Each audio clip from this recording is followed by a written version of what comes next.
siguro upang magbago ang tao. Dahil yung awa ng kataas-taasan ay nagwakas na.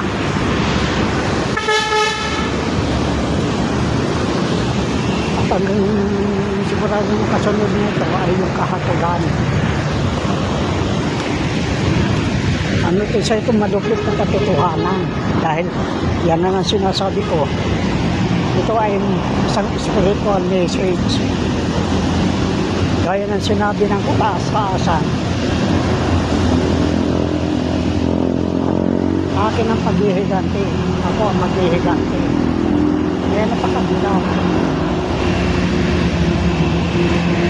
Maliwanag na ang mga tao ay naging alipin. Na-influensyahan kasi ito ng mga mangangaral. Mga taong sobrang bilib sa kanilang sarili. Na hindi natin napapansin hanggat ang kanyang pagkukunwaring pananiwala ay mababagsak. Ang tawag dito sa mga taong ito ay narcissistic.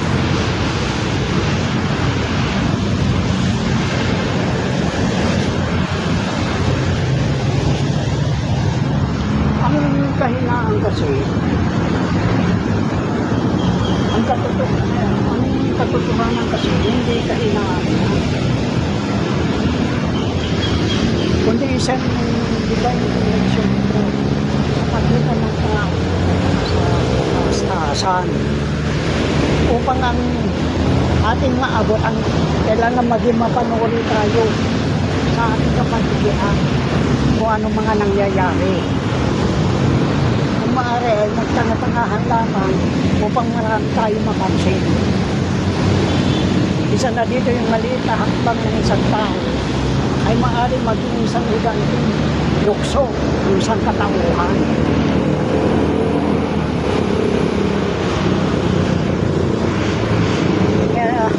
Napakahirap itong mga gawain. Kasi yung pagmimisyon ko, talagang kailangan wala yung mga kasalanan hanggat maaari. Sa pamamagitan ng paggamit ng kamay na bakal. Sa ganitong uring pagkilos ay mababago ang pamamaraan sa itinakdang oras. Sinasumantala na iba ang nagtatakdang baguhin, ang plano nila ay latag na. Kasi yung mga wala nakalaan sa mga mahirap, inaangkin pilit ng mga Marcos yan.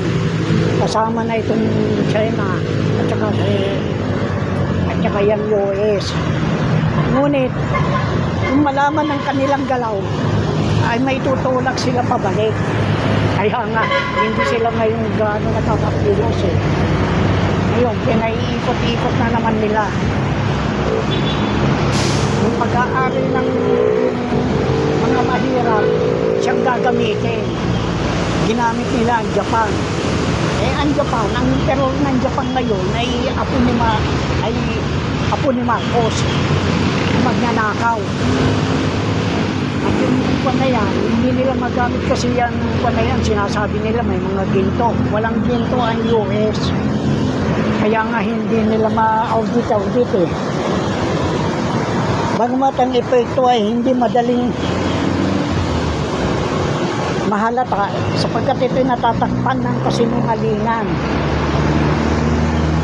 Kaya ang tanging nalalaman ng tao ay isa lamang. Ito ay yung tinatawag na tip of the iceberg. Yung tip of the iceberg ay yung nakalitaw lang. Kasi yung tip na yun, 9/10 lang. Ikasyam na bahagi lang ang nakalitaw sa yelo. Kaya nalulubdob sa tubig, lalo na doon sa tubig alat. Samantala, ang napakalaking structure ay nakalihim dahil sa kanilang kawalang paniniwala. Kasi kung ano lang ang pinagita ng media, mga vlogger na, mga sinungaling na, para kumita lang, ay yun lang ang pinaniniwalaan nila. Kaya ang pagtayo ko sa kalaban ay hindi likas. Maaaring maging marahasan na ako sa kanila. Ang pagkadisenyo ng ating pagbagsak ay tila isang bomba na nakabalot sa regalo. Tinatawanan lamang kung nasa kalagayan kasamaan. At hindi nila alam na ginagamit ko lang itong panlaban sa kanila. Anong sinasabi nila ay hindi ako natitinag.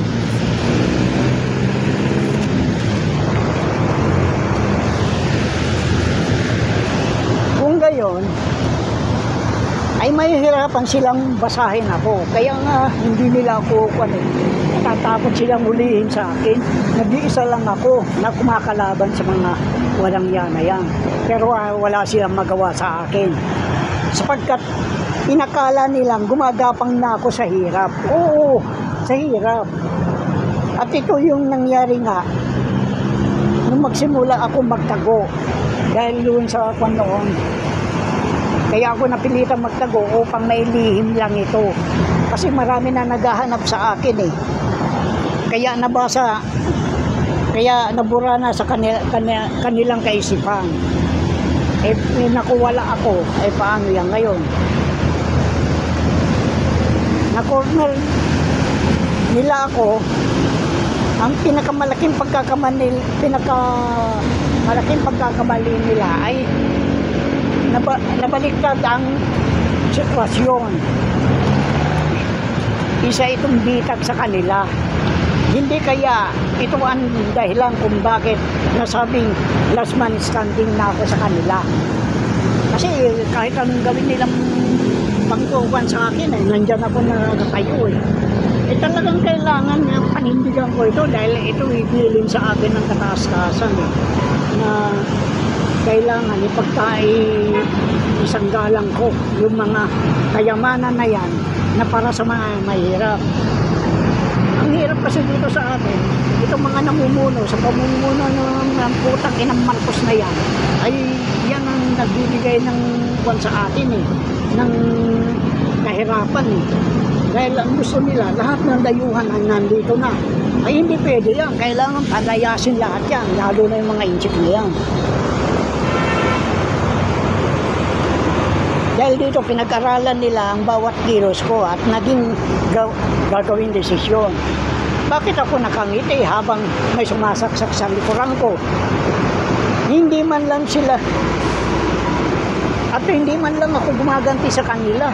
Ngunit ang pagganti ay nasa tamang panahon. Kung kailangan manahimik, kung kailan nananahimik ang kalaban. Kasi nagtitiwala na sila eh. Kaya nga sabi ko, one step ahead ako sa kanila. May nakita na silang ganitong galaw. Ngunit hindi sa taong gaya ko na tumatrabaho lang sa tamang oras at laging tumitiyempo sa ganitong sitwasyon.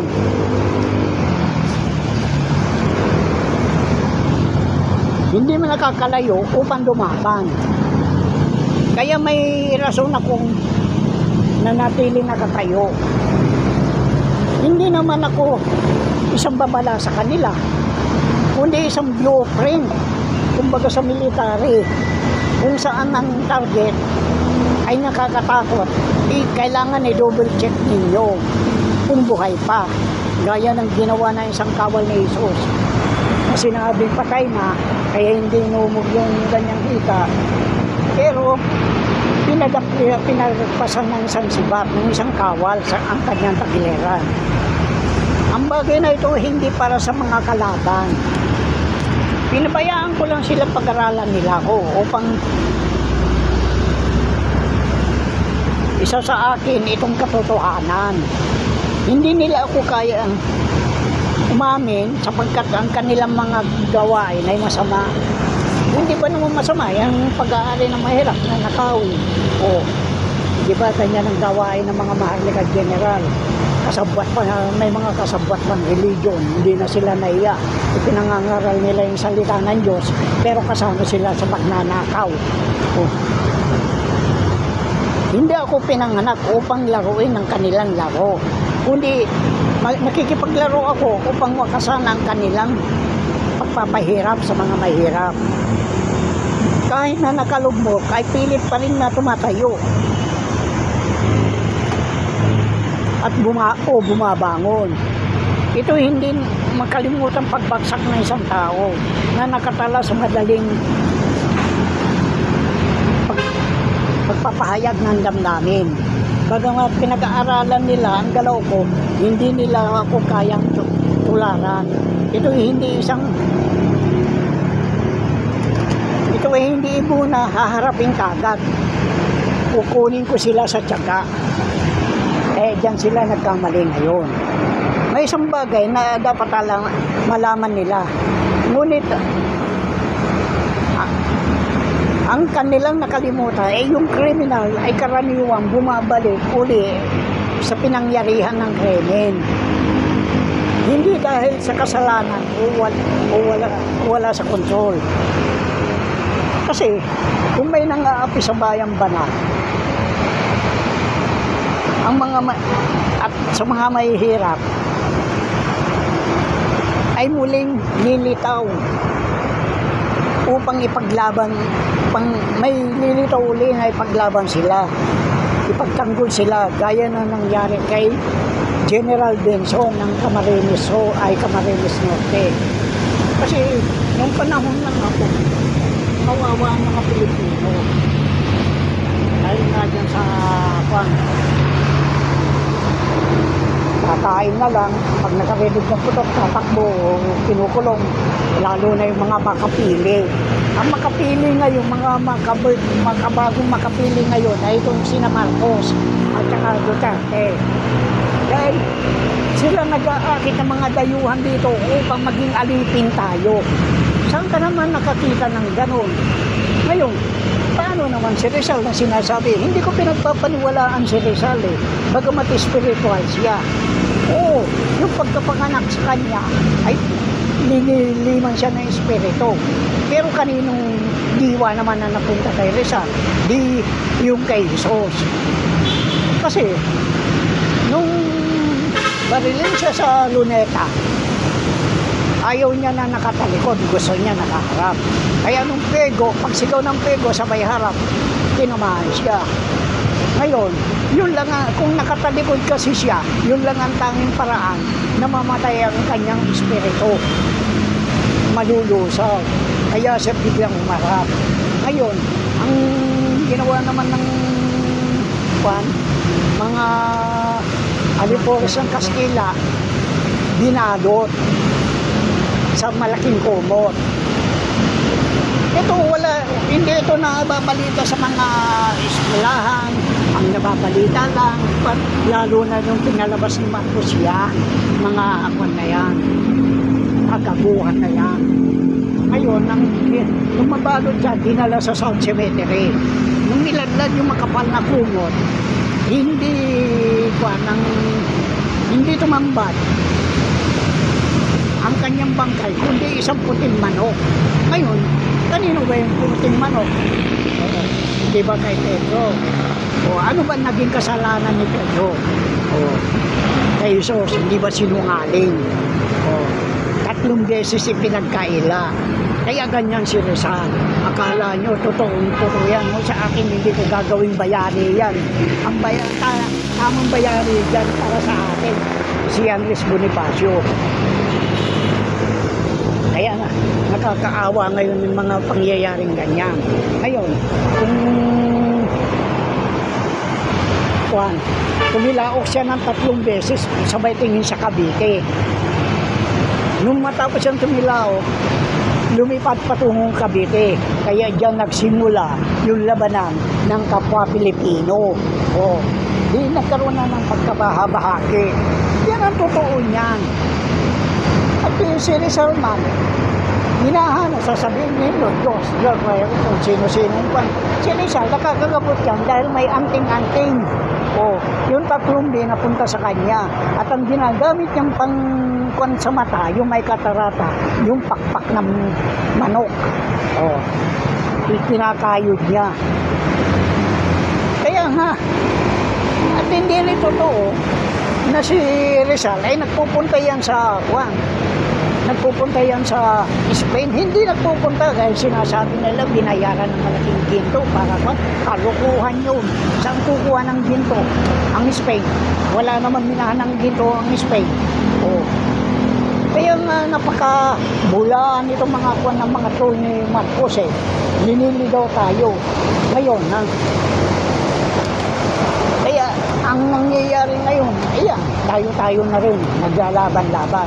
Pero yung laban ngayon sa kasalukuyan ng sinasabi nilang NDF, CCP, ay mga general lang may gawa niyan. Kasi kailangan may gulo para hindi mahalata yung mga ninanakaw nila na pera, yung pinanggagalingan ng pondo. Kasi oras na nananahimik tayo, talagang malalaman ang katotohanan. Kaya napakahirap na ipaliwanag sa inyo yan dahil wala kayong kaalam-alam tungkol sa mga bagay na nangyayari doon. Ngayon, napilok na ito pagka dito kasi naka-program na yan sa kanila eh. Yung sina Marcos tatakbo sa Ukraine,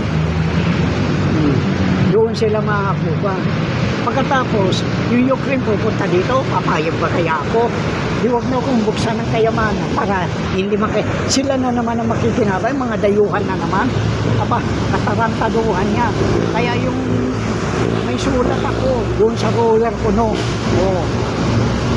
na wag gagamitin. Kasi magbabago eh. Dahil ang gagamitin ng Japan para mag-finance dito, yung mga treasury bond na yan. Pero yung mga treasury bond na yan, pag-aari pa rin ng Pilipinas yan.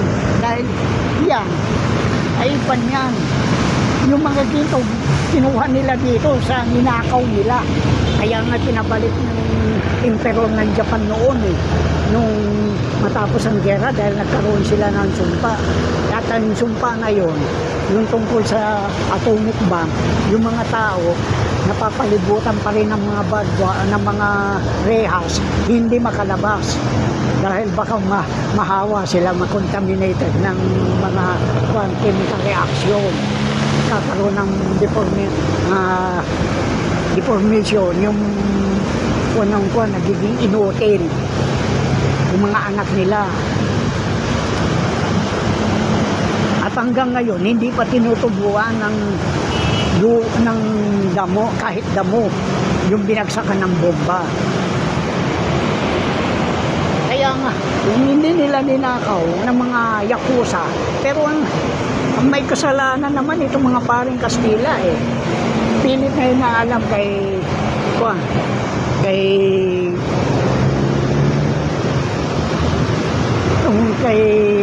Lorenzo Ruiz kung kinaroroonan ng ginto. Diyan lang nagpapatunay na talagang walang ginto sa Spain.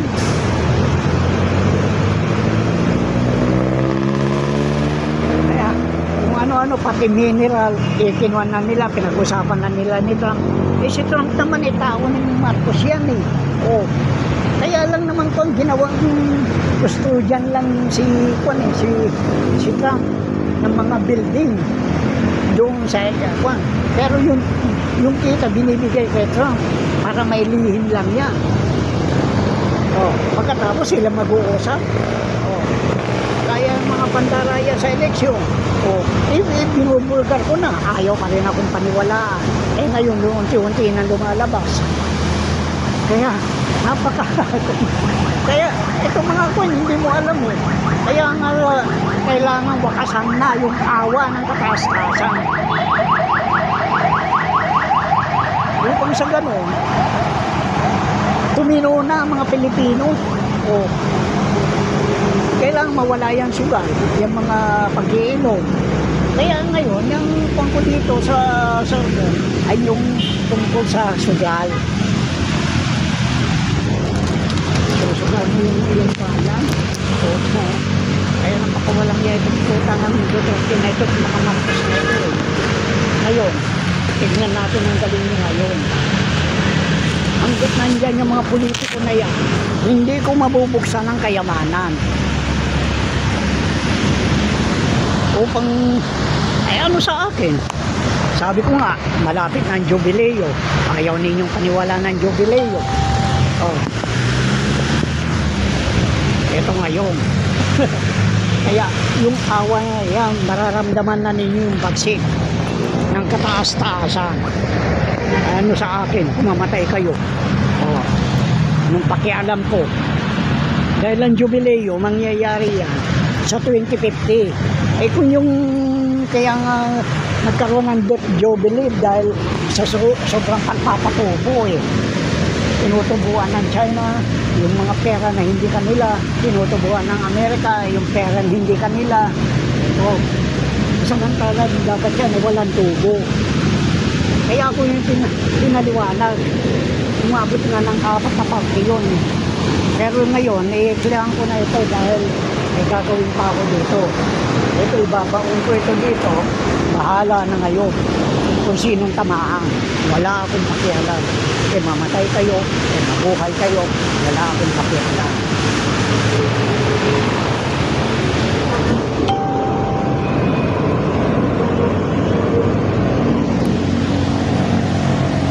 Ayun. Oh. Tapos na. Ulan na.